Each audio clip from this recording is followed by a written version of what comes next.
Hello everyone and welcome back. I'm Duke Silver. Today we're going to be playing Fortuna. So Fortuna's hero power is you get a free character at level 4 and one at level 6. So yeah, we start off with a cat angel here. It's just a decent collection of stats, so a reasonable turn 1.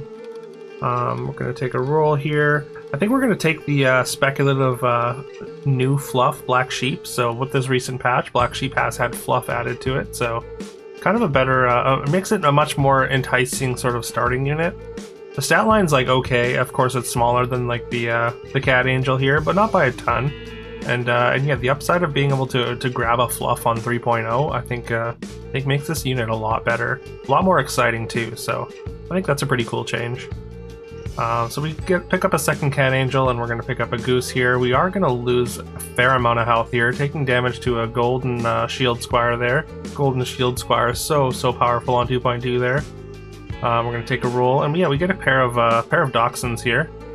Even though we just bought this goose, I think with the amount of health we have and the big hit we just took, I think we need to just sell it and increase the power of our board immediately rather than try and just take another 2 and lock the other dachshund here. So, and the extra stats pay off there. We are strong enough to at least get a draw.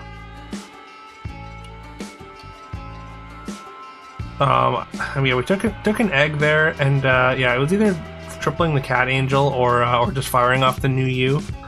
And yeah, I think the new U was I don't know, it was kind of like high risk, high reward play. I don't know if I necessarily think it's the best play there, but that's what we went with, and we found a Rapunzel's Prince, which is like, it's fine.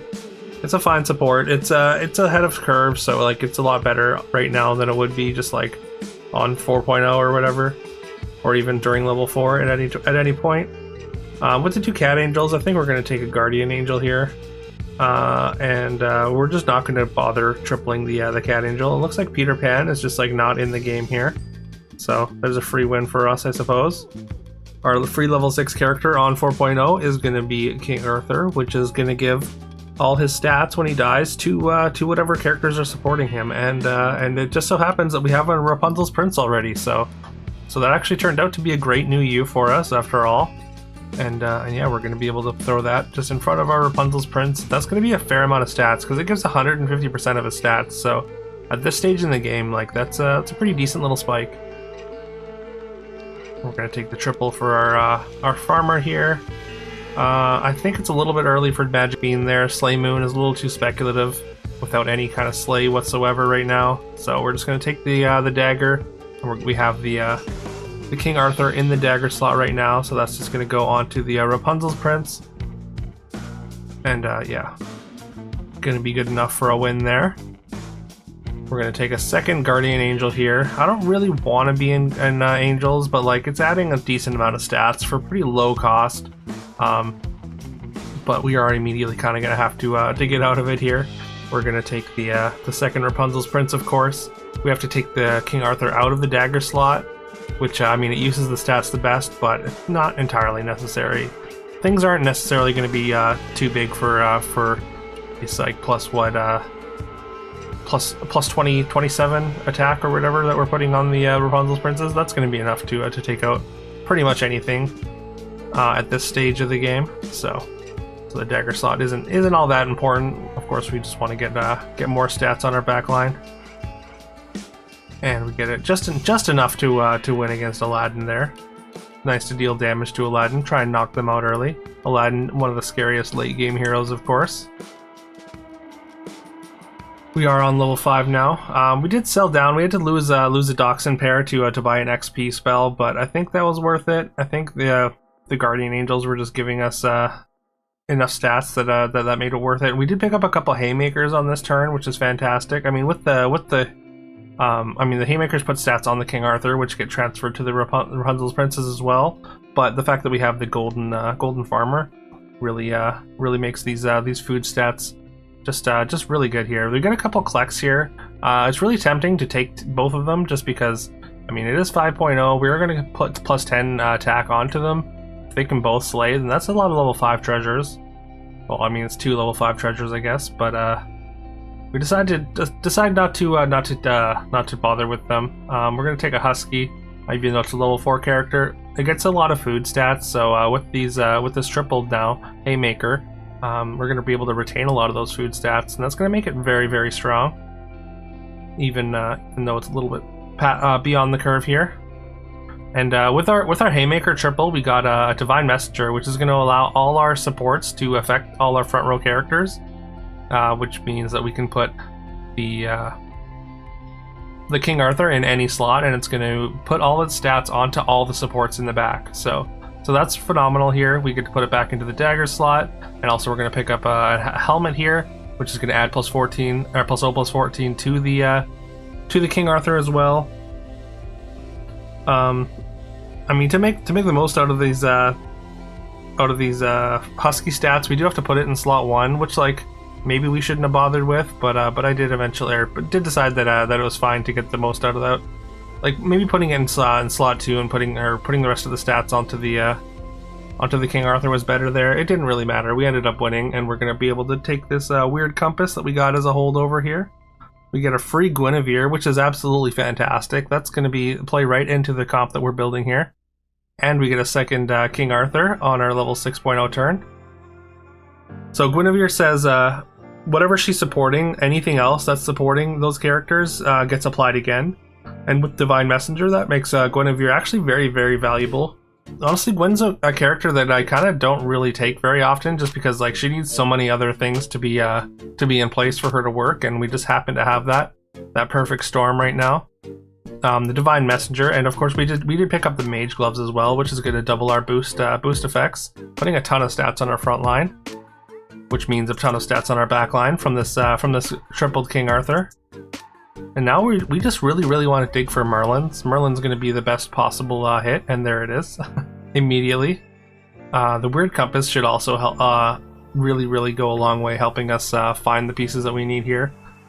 We would love to just like triple some Merlins. We could triple the Gwyn, of course, and just find as many King Arthurs as we can to put all those stats on the back row. Fisher King does have a Fairytale though, so that is very, very scary.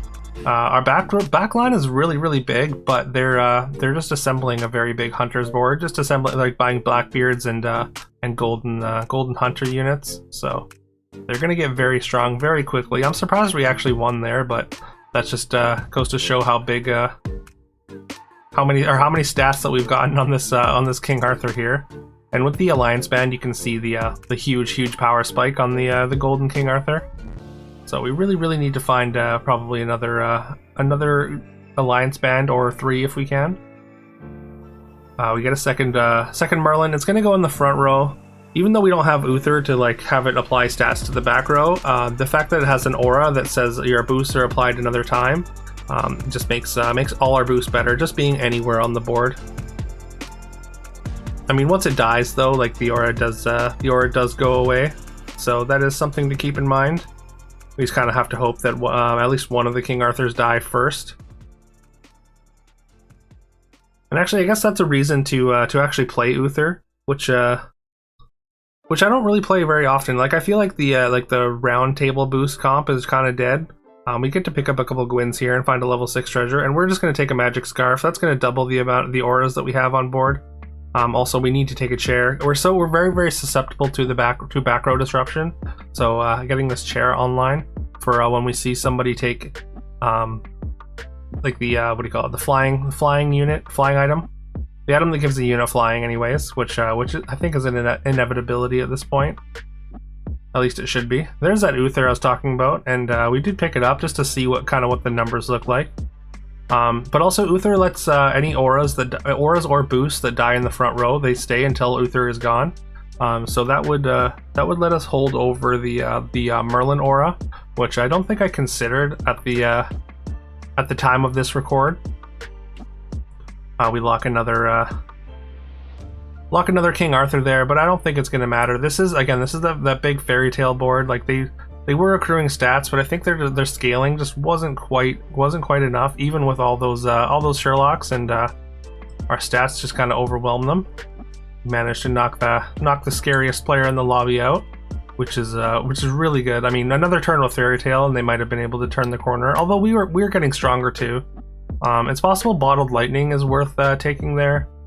I think the mage gloves probably could potentially go at some point. For say like a bottled lightning or a doppelganger diamond or something like that. I considered buying the aura amplifier, but with only 2 non-upgraded Merlins here, I decided just against it. I figured I want to get the Merlin tripled if I can instead, or find another King Arthur. We're gonna change heroes, change into Savitri. Gives us a cushion just in case things start to turn. Like I think we're in pretty good shape. There's another alliance band as well, which we probably should have locked, but I failed to do that. I did play the chair. I kind of, again, I assumed that the opponent was gonna have a flying item or some way to attack our back row, but it looks like they just focused all their energy in assembling cat stars here. They have a pretty big Oberon. That's a 150 upgraded Oberon. So the stars they're generating are very large, but they're just not quite large enough. And they have a board space issue there, where they do have a Dr. Frank to try and scam us after all their cat summons are gone, but they only get 3 units, and yeah, we just win the game with 3 pigs. The 2 celery teas are not enough to take down our ginormous backline there. And yeah, there we go. Boost comp in I mean, I want to say in 2024, but like it hasn't been that long since boost comps hasn't been a thing. Boost comp in February or something. So yeah, obviously, like I think you need some pretty specific things to come together for this comp, but it can still get there. And this wasn't even like this definitely wasn't even the final version of this comp. I think some of the other strategies do have higher ceilings, but I don't know. This one's still kind of a fun one to play. I think there needs to be some amount of tweaking for the early game supports to be a little bit better for this to be a more viable strategy. I just think with Lady of the Lake gone, there's room to make some of the earlier game supports a little bit better. The level 2 supports are fine. I think maybe a level 3 support could be added, and maybe the level 4 supports could get a little bit of a boost, just like stat wise. Maybe even level 5 supports could get a little bit more stats, like Uther specifically, I guess. But yeah, let me know what you thought. Let me know if you enjoyed that. Please leave a like, comment, subscribe if you haven't already. I would very, very much appreciate that. I hope you have a fantastic rest of your day, and I'll see you tomorrow.